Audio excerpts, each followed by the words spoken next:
अस्सलाम वालेकुम सामने। जिस तरीके से पिछले वीडियो में तारीख़ी मंजर का मैंने ख़ुलासा किया है, मैं तबीयत अदा का उर्दू में तर्जुमा करूँगी।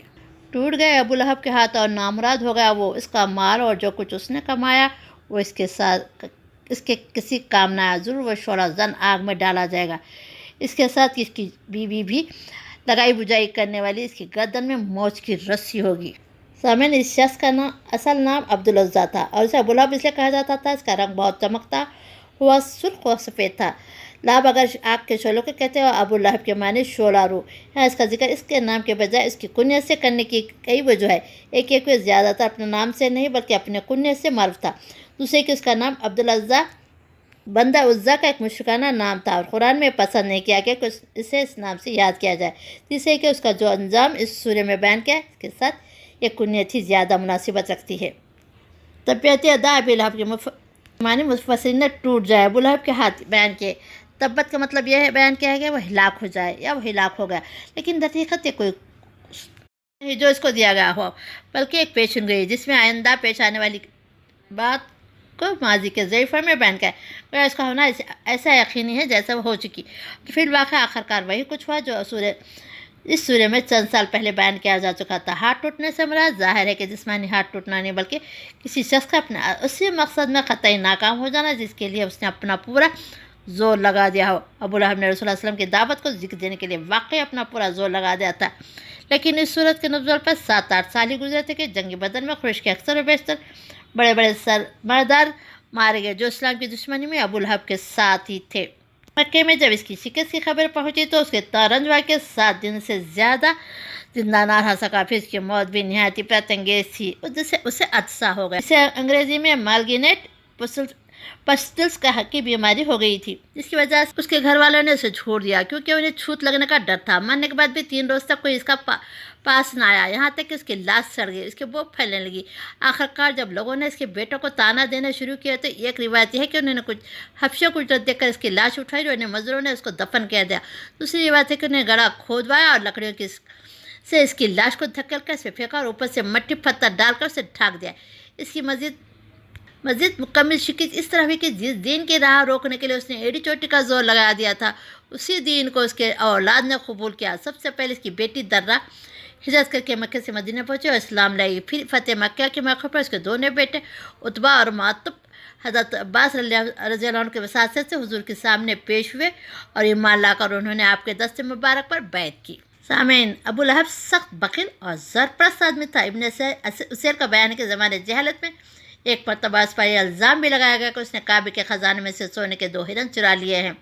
अगरचे बाद में वो हिरन एक और शख्स के पास बरामद हुए, लेकिन बजाय खुद ये बात उस पर यह इल्ज़ाम लगाया गया कि यह ज़ाहिर करती कि मक्के के लोग इसके बारे में क्या राय रखते थे। इसकी मालदारी के मुतालिक क़ाज़ी रशीद बिन ज़ुबैर अपनी किताब ज़जाइर वल तहफ़ में लिखते हैं कि वो कुरैश के इन 4 आदमियों में से एक था जो एक खिंतार सोने के मालिक थे।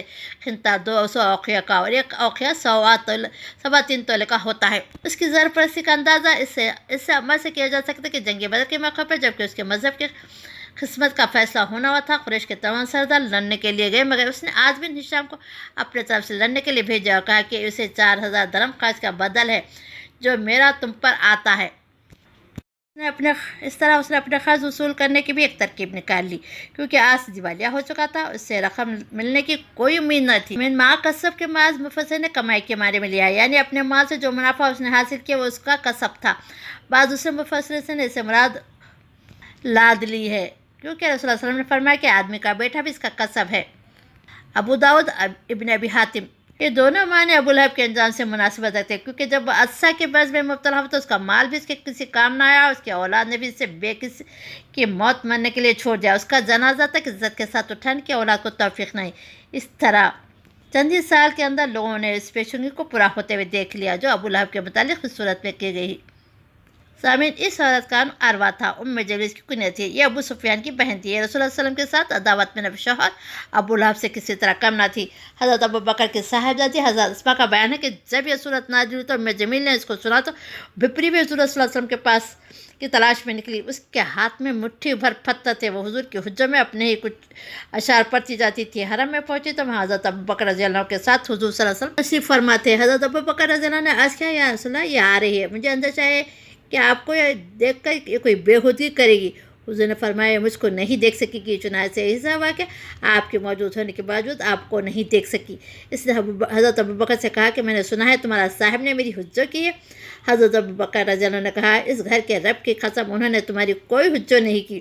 اس پر وہ واپس چلے گئی۔ ابن ابی حاتم سیرت ابن حشام بزار عبداللہ بن عباس صلی اللہ علیہ وسلم سے اس سے ملتا جلتا واقعہ نکل کے آ کہ حضرت ابو بکر کے اس جواب کا مطلب تھا کہ حج تو اللہ تعالیٰ نے کیے، رسول اللہ صلی اللہ علیہ وسلم نے نہیں کی۔ سامعین، اثر الفاظ حملۃ الحطب، جن کا لفظی ترجمہ ہے کہ لکڑیاں ڈھونے والی، مفسر نے اس کے متعدد معنی بیان کیے۔ حضرت عبداللہ بن عباس، ابن زید، ضحاک، ربیع بن انس کہتے کہ وہ راتوں کو خاردار درختوں کی ٹہنیاں لا کر رسول اللہ صلی اللہ علیہ وسلم کے دروازے پر ڈال دیتی تھی، اس لیے اس کو لکڑیاں ڈھونے والی کہا گیا۔ قتادہ، اکرمہ، حسن بصری، مجاہد اور سفیان ثوری کہتے کہ وہ لوگوں میں فساد ڈلوانے کے لیے چغلیاں کھاتی پھرتی تھی، اس لیے اسے عربی محاورے کے مطابق لکڑیاں ڈھونے والی کہا گیا، کیونکہ عرب ایسے شخص کو جو ادھر کی بات ادھر لگا کر فساد کی آگ بھڑکانے کی کوشش کرتا ہو لکڑیاں ڈھونے والا کہتا ہے۔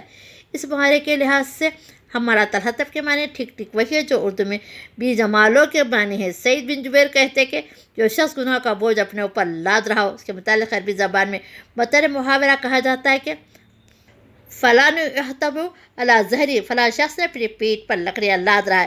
بس حملۃ الحطب کے معنی ہے کہ گناہ کا بوجھ ڈھونے والے۔ ایک اور مطلب مفسر نے اس کا یہ بھی بیان کیا کہ آخرت میں اس کا یہ حال ہوگا، یعنی وہ لکڑیاں لا کر اس آگ میں ڈالے گے جس میں ابو جہل جل رہا ہوگا۔ اللہ اس کی گردن کے لیے زیت کا لفظ استعمال کیا، جو عربی زبان میں ایسی گردن کے لیے بولا جاتی ہے جس میں زیور پہنا گیا۔ سعید بن مسیب، حسن بصری، قتادہ کہتے کہ ایک بہت قیمتی ہار گردن میں پہنتی تھی اور کہا کرتی تھی کہ لات اور عزا کی قسم، میں اپنا ہار بیچ کر اس کی قیمت محمد صلی اللہ علیہ وسلم کی عداوت پر خرچ کر دوں گی۔